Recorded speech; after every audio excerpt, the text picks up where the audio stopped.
Hi guys, welcome back to my channel. This is the mental wellness channel, Higgs, aka Waihiga. Yes, and I'm a recovering alcoholic.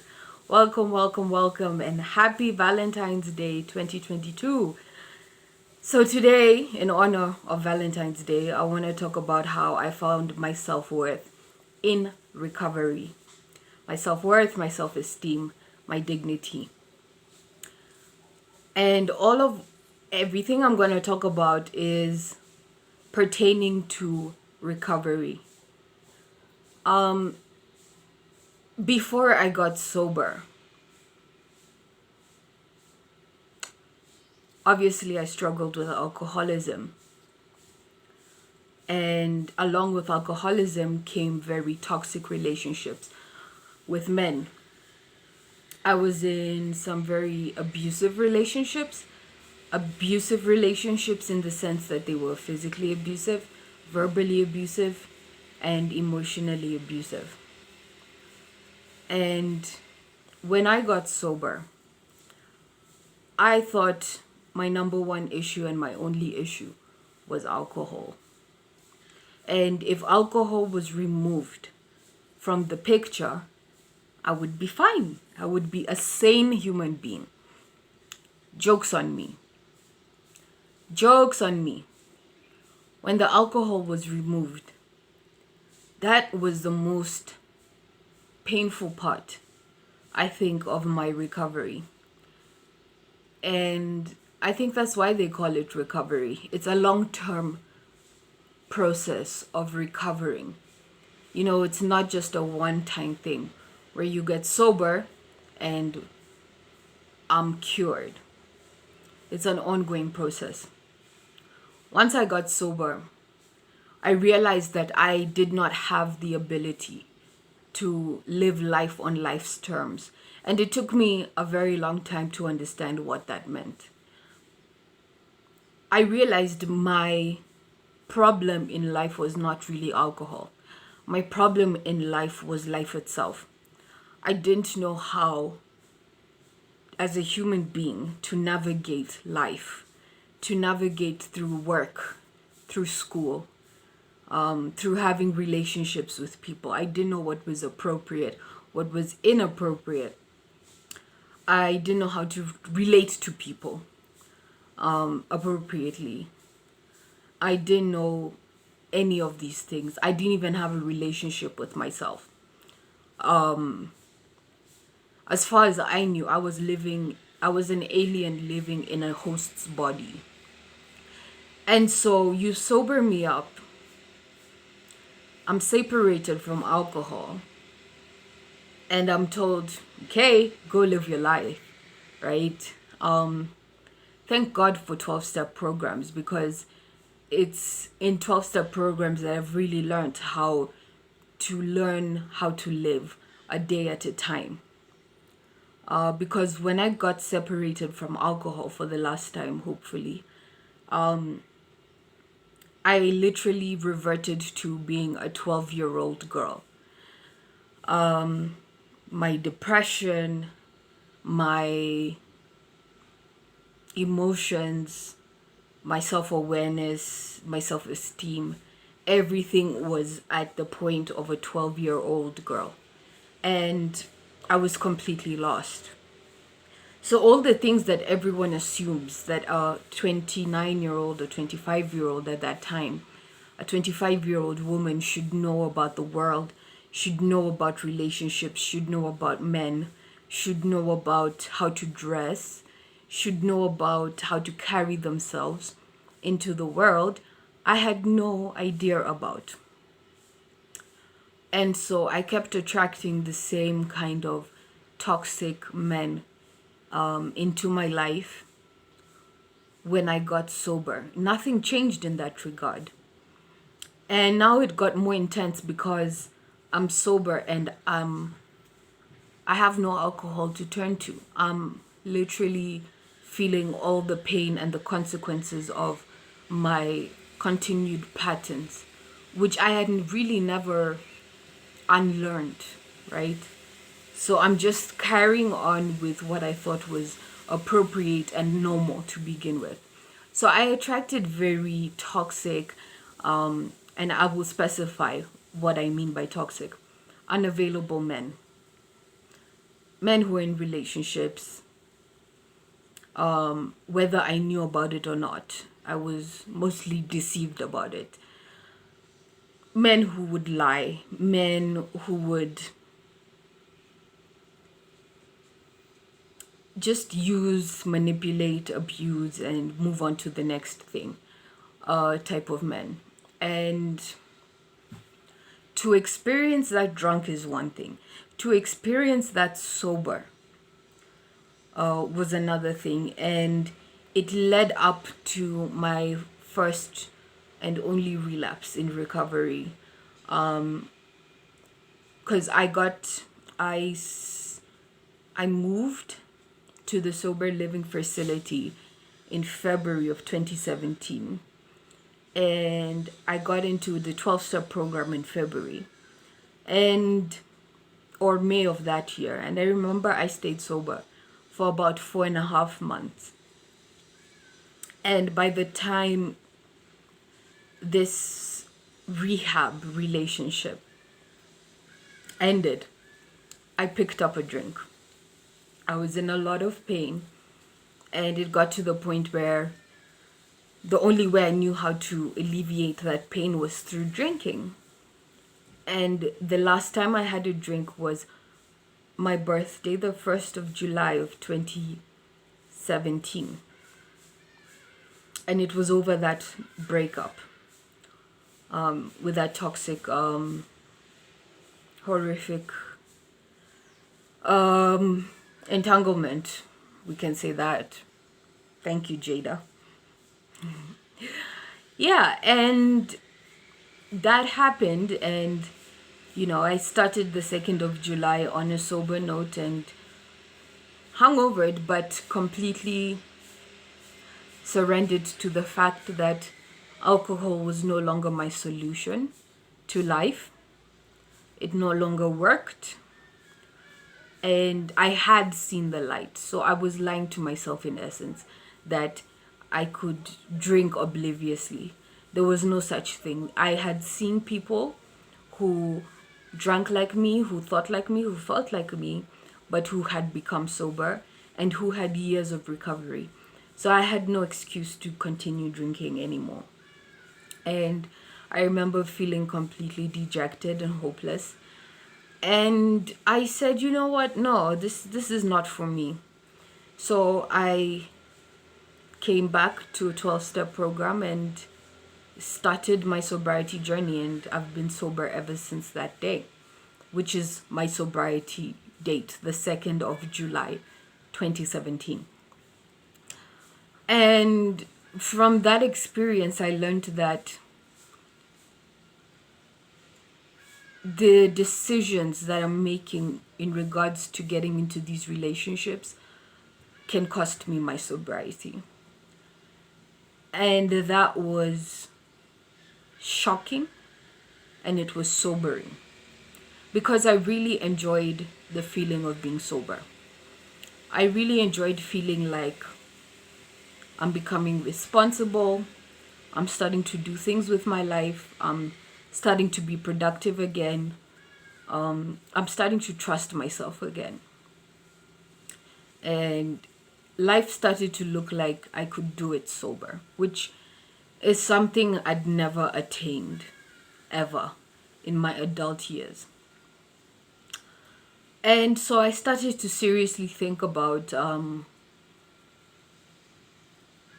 relationships with the opposite sex. So when that ended, I got serious about my program, and I started working the program, and I made it through. And I met someone else, and same situation. It's like attracting a different person. I mean, it's the same person with a different name. Same person, different name. It's the same pattern, the same lying, unavailability, manipulation, gaslighting, love bombing, telling you the world and everything. to get what they want from you. And the minute they get what they want, I mean, it's just bye bye, leaving you there to pick up all the broken pieces. And it was completely devastating. But this time I didn't relapse, thank God. What happened is I had a mental breakdown and I ended up in hospital. And it was the first major depression episode I had, and it led to my bipolar diagnosis. But I also think that entanglement was a huge trigger. It was a huge trigger as to what ended up happening to me. And when I got to the hospital, I realized that I had replaced alcohol with toxic relationships. So now I was putting my feel good feelings and my highs and my emotions into man, literally into man, instead of into God or a power greater than myself. And I struggled. I really struggled. I really struggled. The attachment was very, very deep. And to break that, God really had to work on me. But God did it. I mean, I cried and I broke down and I surrendered to God almost as as earnestly as I surrendered to God about alcohol. I surrendered as earnestly to God about this particular relationship, and God broke that attachment, and that what is it, idolatry? Yeah, because I completely fixated myself on this person. Like, this is where I was getting all my emotions from. This is where I was completely fixated on. And God broke that bond, thank goodness. And I was able to be completely free, and I was able to reclaim my power once again as a woman, as Waihiga. And for the first time in my life, I was able to start to understand who I am without being attached to any relationship or entanglement or any man. And it was lovely. On days like this, like Valentine's Day, it was what, 2019, 2020, I just, I worked on myself. I stayed by myself to the point where I enjoyed my own company and enjoying myself to the point that I am enough. Like, I am so peaceful alone. I am so good being alone that if anybody, any man is ever planning to come into my life, you are only coming to add on. And it's only because God sent you here. Like, I don't want any mess. I don't want to go where I'm not wanted anymore. I don't want to go where I'm hated, because certainly that's what all my previous entanglements showed, that I was not wanted, nor needed, nor liked. So that journey is what I want to talk about. So when God delivered me from this horrific breakdown, I felt like I could start to breathe again, like in a way I've never existed before. Everything was on my terms. I cut my hair. That's the first time I cut my hair. I cut my hair because I remember I used to dress provocatively, or I used to wear makeup or braid my hair, and that was only to attract a certain type of person. I didn't believe I was beautiful naturally, let alone bald. Let alone bald. And I remember feeling so insecure when I would, I'd have braids on and then I'd have to undo them and do, plait them and just have matutas while I'm waiting for money to go do my hair the next time. And I would be so insecure and I would feel so like I need to hide my hair and myself. My face looks so big and ugh, I just look awful. And I remember, I think it must be God, that inner voice that just told me, hold on, you're cowering away from the world because you have natural hair? Are you mad? Then shave it off. And that's exactly what I did. I mean, I'm not waiting on anyone. I'm not trying to impress anyone at all. I'm living for myself. That is what I'm doing. I'm living for myself. I'm not living for any man. I'm not living to please anyone. So I'm living for myself. And I wanted to build my self confidence from being bold. And that's what I went and did. I'd never seen my head bald. Well, I did in rehab, but they didn't have mirrors like that. So I went and shaved off all my hair. And that was the beginning of my self-love, self-worth, and self-finding journey, finding out who Wahiga is, independent of everything else, independent of alcohol, independent of this relationship to stand on, or this thing to stand on, or this thing to reach out to. And after that, I got rid of half of my closet because I realized half of the clothes I was wearing, number one, I was not comfortable in them. They were just too tight or too, constrictive. Two, they really showed off a lot of skin. And some of it I just wasn't comfortable with. Three, high heels. Yeah, I'm wearing I had high heels, but I'm like, where am I wearing this to? They weren't comfortable. I wasn't walking anywhere in them. And when I did put them on, yes, I looked good, but I was so uncomfortable. And it was all to just have the attention of a guy that didn't even notice me. So I got rid of them as well. And my closet started changing and I started wearing clothes that felt more like me or just were just more comfortable, And I realized I love simplicity. I really do. I love simplicity. I do like luxury though. I do like luxury. Yes, yes, yes. But I like simplicity and comfort. I don't like clothes that really scream too much, but I do like comfort and simplicity, and my favorite color is gold. I love makeup, but it's not a necessity. As you can tell in my videos, I don't wear makeup. I only wear some lip gloss, and that's about it.